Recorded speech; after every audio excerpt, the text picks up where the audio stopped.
क्या ईरान ने मोसाद के पूर्व चीफ डेविड बार्निया की हत्या कर दी है? क्या ईरान ने अपने सबसे खूंखार टारगेट का सफाया कर दिया है?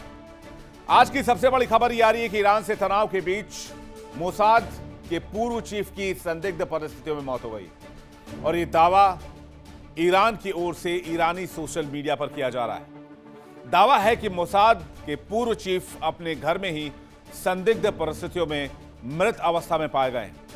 सोशल मीडिया पर भी ईरान के लोग मोसाद चीफ के मौत की खबर को जमकर सर्कुलेट कर रहे हैं। हालांकि इंडिया डेली 24/7 अभी इस खबर की पुष्टि नहीं करता है और न ही इजराइल की तरफ से और न ही ईरान के ऑफिशियल हैंडल की तरफ से अभी तक इस तरह का दावा किया गया है। लेकिन सोशल मीडिया पर ये खबरें जमकर चलाई जा रही हैं कि इजराइल की सबसे खूंखार खुफिया एजेंसी मोसाद के पूर्व चीफ डेविड बार्निया की मौत हो चुकी है। तो क्या इसके पीछे ईरान का हाथ है? माना जा रहा है मोसाद चीफ अपने घर पर संदिग्ध परिस्थितियों में मृत पाए गए। उनकी मौत की वजह क्या रही, अब इसकी जानकारी खुलकर सामने नहीं आई है। सवाल उठता है ये कि क्या मोसाद के चीफ को ईरान ने मार डाला या फिर इजराइल ने ही मोसाद के पूर्व चीफ के मौत की प्लानिंग रची, क्योंकि ईरान में रिजीम चेंज करने और मुश्तबा को ढूंढ कर निपटाने की जो प्लानिंग थी उसमें कामयाबी नहीं मिली।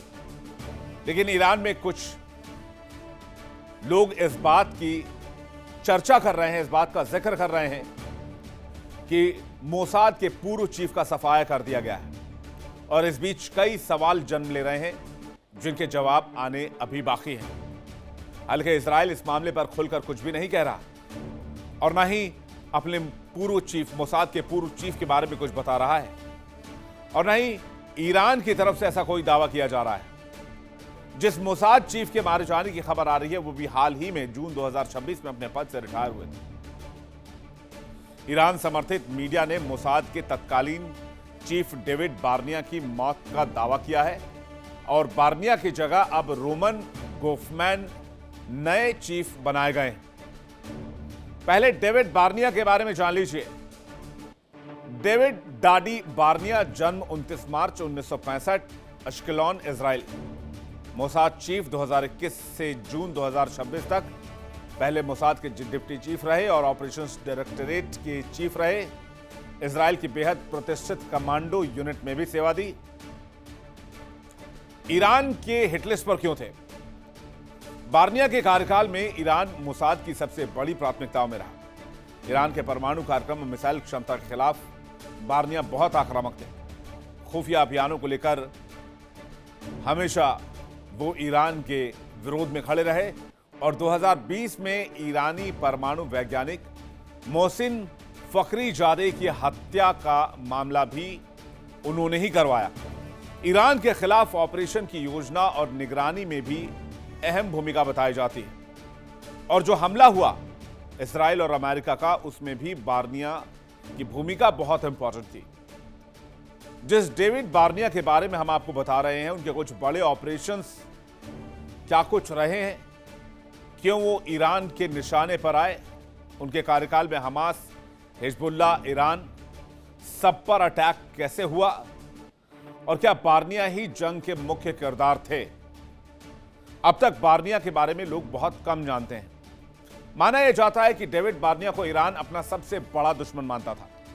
न्यूक्लियर आर्काइव की चोरी, तेहरान में मोसाद का सबसे बड़ा जासूसी ऑपरेशन, गुप्त गोदाम से ईरान के परमाणु कार्यक्रम के हजारों दस्तावेज चुराने की कोशिश, ईरान के छिपे परमाणु प्लान की अहम जानकारी निकालने की कोशिश, फखरीजादे की हत्या, ईरान के न्यूक्लियर मैन को रास्ते से हटाने की प्लानिंग, परमाणु वैज्ञानिक मोहसिन फखरीजादे की 2020 में हत्या कर दी गई थी, जिसमें इजराइल की भूमिका व्यापक तौर पर सामने आई थी और यह बात रिपोर्ट में दर्ज है। बार्निया तब मोसाद के वरिष्ठ अधिकारी हुआ करते थे और बार्निया के लिए ईरान नंबर 1 टारगेट था। परमाणु कार्यक्रम पर मोसाद की पैनी नजर रहती थी। बार्निया के दौर में ईरान मोसाद की सबसे बड़ी प्राथमिकताओं में से एक रहा। परमाणु, मिसाइल और सैनिक क्षमता से जुड़ी खुफिया जानकारी ईरान से बार्निया लगातार जुटाते रहे और उस जानकारी को लगातार अमेरिका के साथ शेयर करते रहे। यही नहीं, हिजबुल्ला के खिलाफ ऑपरेशन, पेजर धमाकों से नसरल्ला तक ऑपरेशन में सक्रिय माने गए। 2024 में हिजबुल्ला के खिलाफ बड़े ऑपरेशन में मोसाद की भूमिका सामने आई। पेजर ऑपरेशन और नसरल्ला की हत्या ने भी संगठन को बड़ा झटका दिया और इसके पीछे ईरान बार्निया को ही जिम्मेदार मानता था। हमास की घेरेबंदी, 7 अक्टूबर के बाद से हमास पर शिकंजा। मोसाद ने हमास के नेतृत्व, सैन्य ढांचे और नेटवर्क की जानकारी जुटाने पर फोकस किया। बंधकों की लोकेशन और रिहाई से जुड़ी खुफिया जानकारी भी बार्निया जुटाने में कामयाब रहे। यही नहीं, बंधकों की डील में भी बार्निया जासूस तक बने थे। इजराइल के मुख्य वार्ताकार बार्निया हमास के साथ बंधक रिहाई और युद्ध विराम जैसे बातचीत में भी शामिल रहे। कतर और दूसरे मीडिएटर्स के साथ उनकी गुप्त बातचीत भी काफी चर्चा में रही। ईरान के अंदर मोसाद का नेटवर्क, ईरान में बैठे इजराइल के गुप्त एजेंट से संपर्क, 2025 के इजरायली अभियान में ईरान के भीतर मोसाद नेटवर्क की भूमिका जो थी वो भी बहुत इंपॉर्टेंट मानी जाती है। और यही नहीं, ईरान के जो इंपॉर्टेंट लोकेशंस थे उनकी जानकारी भी बार्निया के पास हमेशा आती थी। और सबसे इंपॉर्टेंट, टेक्नोलॉजी और जासूसी का जो कॉकटेल बार्निया ने तैयार किया उसने मोसाद को और इजराइल को और ज्यादा मजबूत किया और इसलिए इजराइल हमेशा ईरान से एक कदम आगे रहता। ह्यूमन्स के साथ साइबर और तकनीकी खुफिया क्षमताओं पर बार्निया हमेशा जोर देते थे। मकसद यह था कि दुश्मन की ताकत का पता ही ना लगाया जाए बल्कि उसे अंदर से खोखला भी किया जाए और आखिरी दम तक ईरान पर नजर बनाए रखे। बार्निया के लिए ईरान सबसे बड़ा मिशन था। उनके कार्यकाल में ईरान का परमाणु और मिसाइल कार्यक्रम लगातार टॉप टारगेट रहा। 2026 तक ईरान से जुड़ी खुफिया गतिविधियां उनकी रणनीति का अहम हिस्सा बनी रही। समझ गए हुए बार्निया ही वो शख्स थे जो हर तरह से ईरान के लिए न सिर्फ एक टारगेट थे बल्कि ईरान के लिए ईरान की नजरों में दुश्मन नंबर 1 रहे। लेकिन अब जब बार्निया की संदिग्ध परिस्थितियों में मारे जाने की बात कही जा रही है तो इसके पीछे ईरान का हाथ माना जा रहा है। दरअसल बार्निया पिछले 5 साल से मोसाद के चीफ के तौर पर काम कर रहे थे और पिछले 5 साल में लगभग 3.5 साल तक इजराइल लगातार हमास से लड़ता रहा है और पिछले 5 साल में लगभग 1 साल से ज्यादा से इजराइल की ईरान से भी लड़ाई चली है। और जिस मोसाद के चीफ के तौर पर बार्निया काम कर रहे थे उसे इजराइल की सबसे बड़ी और दुनिया की सबसे खतरनाक और खूंखार खुफिया एजेंसी माना जाता है जो अपने काम को बेहद खतरनाक तरीके से अंजाम देते हैं। मोसाद काम कैसे करता है? दरअसल मोसाद दुनिया की सबसे खूंखार खुफिया एजेंसियों में से एक है। मोसाद के खुफिया इनपुट के आधार पर ही खामेनेई को मारने के लिए इजराइल और अमेरिका ने प्लानिंग की और आपने देखा कि किस तरह से दोनों देशों ने मिलकर ईरान के पूर्व सुप्रीम लीडर आयतोल्ला अली खामेनेई को मार दिया। दरअसल मोसाद का पूरा नाम है institute for intelligence and special operations. Israel की विदेशी खुफिया एजेंसी 1949 में स्थापना की गई। तेल अवीव के पास इसका हेडक्वार्टर है। ह्यूमन इंटेलिजेंस जुटाना, लोगों और नेटवर्क से जानकारी जुटाना, उन सूचनाओं का विश्लेषण करना जैसे कोई भी खुफिया एजेंसी काम करती है।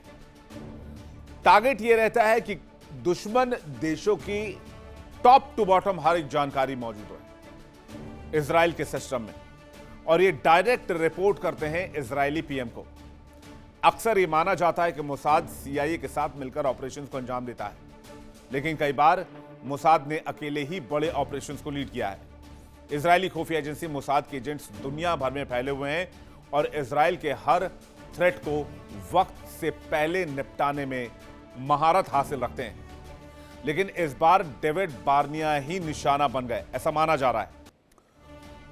मोसाद के जिस पूर्व चीफ बार्निया की हत्या की खबर सामने आ रही है, उसी मोसाद ने कई ऐसे ऑपरेशंस को अंजाम दिया जिसने इजराइल के दुश्मनों को घुटने टेकने पर मजबूर कर दिया। फिर चाहे वो हमास हो, हिजबुल्लाह हो या फिर ईरान ही क्यों ना हो, हर जगह मोसाद के खुफिया एजेंट्स पहले ही मौजूद थे। इनफैक्ट जब आयतोल्ला अली खामेनेई पर हमला हुआ, माना यह जाता है कि मोसाद के एजेंट्स ने ही एग्जैक्ट इंफॉर्मेशन दी और लिस्ट दी कि खामेनेई के साथ उस इमारत में कितने लोग मौजूद हैं, जिसके बाद इजराइल और अमेरिका ने मिलकर अटैक किया था खामेनेई के घर को।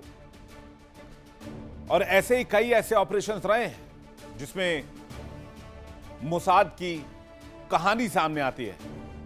नाजी ऑफिसर का अपहरण, जर्मनी सेना के पूर्व अधिकारी एडोल्फ आइकमैन का अपहरण किया। सेकेंड वर्ल्ड वॉर के दौरान यहूदियों के उत्पीड़न का आरोप लगा था। 1960 में मोसाद ने अर्जेंटीना के ब्यूनस आयर्स से अपहरण किया। एक इजरायली फ्लाइट अटेंडेंट के वेश में इजराइल लाया गया। एडोल्फ आइकमैन पर केस चलाकर उसे फांसी दी गई। रैथ ऑफ गॉड 1972 में म्यूनिक ओलंपिक में 11 इजरायली एथलीट्स की हत्या कर दी गई। करीब 20 साल तक मोसाद ने ऑपरेशन चलाया। कीटोन यूनिट का यूरोप और मिडिल ईस्ट में आतंकवादियों पर हमला, विस्फोटक, फोन और रिमोट बम का इस्तेमाल किया गया। हमले से जुड़े सभी आतंकवादियों को मार दिया गया। ऑपरेशन एंतेबे 27 जून 1976 को जब तेल अवीव से पेरिस जा रहा विमान हाईजैक हुआ। विमान में उस वक्त 248 यात्री और 10 से ज्यादा क्रू सवार था। विमान में मौजूद करीब 100 इजरायली यात्री थे। 4 आतंकवादी ने विमानों को हाईजैक किया और उसे युगांडा ले गए। मोसाद और इजराइल की वायुसेना के जॉइंट ऑपरेशन में विमान को बाद में मुक्त कराया गया और इजरायली जवानों ने करीब 4000 किलोमीटर दूर रेड डाली और सभी बंधकों को सुरक्षित छुड़ा लिया। हाँ, एक इजरायली कमांडो की जान जरूर चली गई थी। लेबनान में पेजर अटैक, जो कि अभी बहुत पुराना नहीं है, बहुत मशहूर हुआ। 17 सितंबर की कहानी है ये। 2024 को हिजबुल्लाह के बड़े लीडर्स के पास जो पेजर्स थे वो अचानक एक के बाद एक फटने लगे। यहां तक कि हिजबुल्लाह के लड़ाकों के वॉकी टॉकी में भी ब्लास्ट होने लगे। माना यह जाता है कि मोसाद ने ही हिजबुल्लाह के कमांडर्स के पास, लड़ाकों के पास इन उपकरणों को प्लांट किया था, बहुत ही स्ट्रेटेजिकली, जिसके बाद हिजबुल्लाह के हजारों लड़ाके इसमें घायल हुए और ये मोसाद के एक सफलतम ऑपरेशन में गिना गया। खामनेई को निशाना बनाने का ऑपरेशन ईरान के सर्वोच्च नेता आयतुल्लाह अली खामनेई तक मोसाद पहुंचा था और 28 फरवरी 2026 को अमेरिका और इजराइल ने जॉइंट ऑपरेशन किया। इसमें आयतुल्लाह अली खामनेई को मार दिया गया, जबकि मुश्तबा खामनेई गंभीर रूप से घायल हुए और बाद में मुश्तबा ईरान के सर्वोच्च नेता बने। देखिए इंडिया डेली 24/7 अब आपके स्मार्ट टीवी पर। इंडिया डेली मौजूद है सभी डिजिटल प्लेटफॉर्म पर लाइव और लगातार। इंडिया डेली 24/7 हर दिन राष्ट्र को समर्पित।